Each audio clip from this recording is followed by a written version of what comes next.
Good afternoon, everyone. This is Christian with PerfectStockAlert.com, a 100% free service for smart investors and traders. All we ask in return, please refer a friend.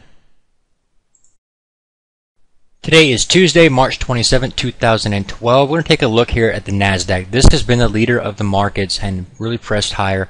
And it's something I think we should be cautious of at this point. You guys know that the past couple of days we've been bullish on the market. Told you could have been buyer for, I don't know, since about Wednesday, I suppose, of last week. And now we've got our advanced stops in place. So we've either been taken out of our positions with a gain, or we've advanced our stops. So we have no risk on the table. But at this time and last week, I was very cautious and would not be a buyer of the NASDAQ. And I want to go over that with you guys today. First thing I want to bring to your attention is some review here. We had this resistance point here, here, and here. And that resistance line has been broken. We have actually come through that here. Very nice move to the upside here. And turning this resistance into what is likely to become support, but we haven't tested it yet. To test it, you'd have to actually get a pullback and then pull back to that point and then advance again.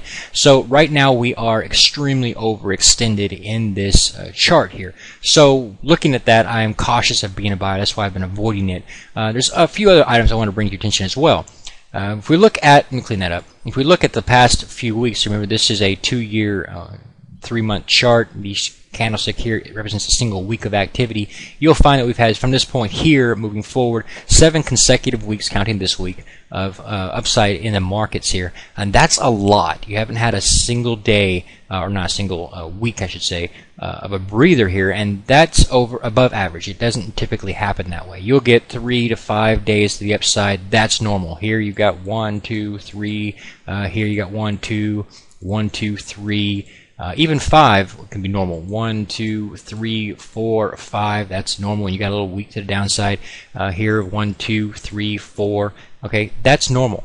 When you have 7, well, you're getting abnormal. The last time I saw something like this was back here. 8 consecutive weeks to the upside before the flash crash. These are issues that should be brought to your attention. Again, note, previous high, breakout, overextension.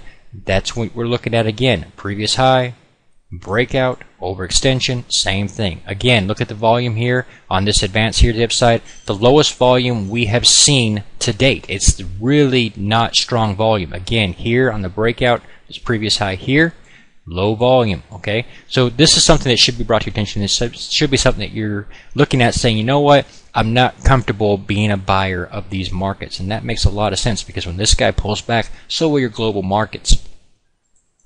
One other item I want to show you real quick. If we look at the longer term, which we are looking at now with the charts being the 2-year weekly candlestick formation, the RSI is the best long-term overbought, oversold indicator that I know of.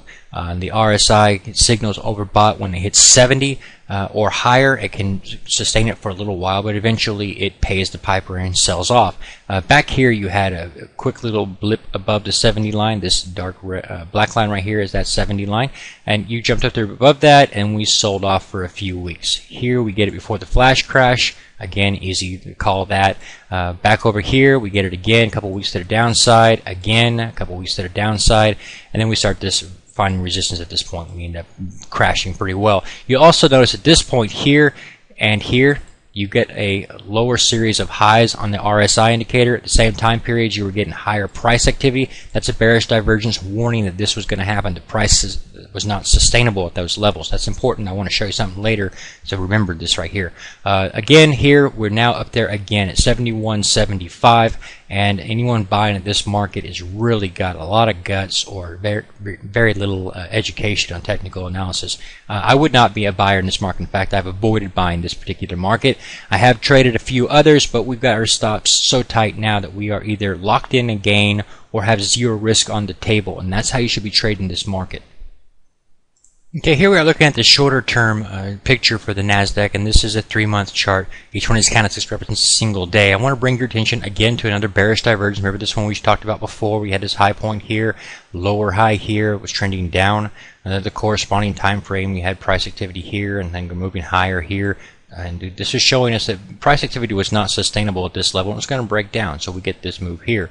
Now I want to bring this to your attention. High point here, lower high here, corresponding high points here and here, or the closes.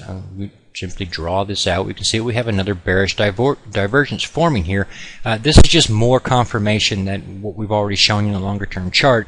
Our momentum to the upside here is decreasing in the NASDAQ, and that's for darn good reason. People are no longer as willing to buy, and before long they'll be taking profits, and when they do that, they'll start selling, which will cause this, which will cause this. Yeah, I'd be really cautious this market. Step out and get in cash. Whatever it is that you do, I'd be doing it. If you've not been to our free website at perfectstockalert.com, it's right there. It's 100% free. All we ask in return, please refer a friend. God bless, take care, and I'll see you in the next video. Please take a moment to review our disclaimer. The information provided herein is our opinion only. Under no circumstances do any statements here represent a recommendation to buy or sell securities or make any kind of an investment. You are responsible for your own due diligence. To summarize, we do not provide investment advice, nor do we make any claims or promises that any information here will lead to a profit, loss, or any other result. These videos are for educational purposes only.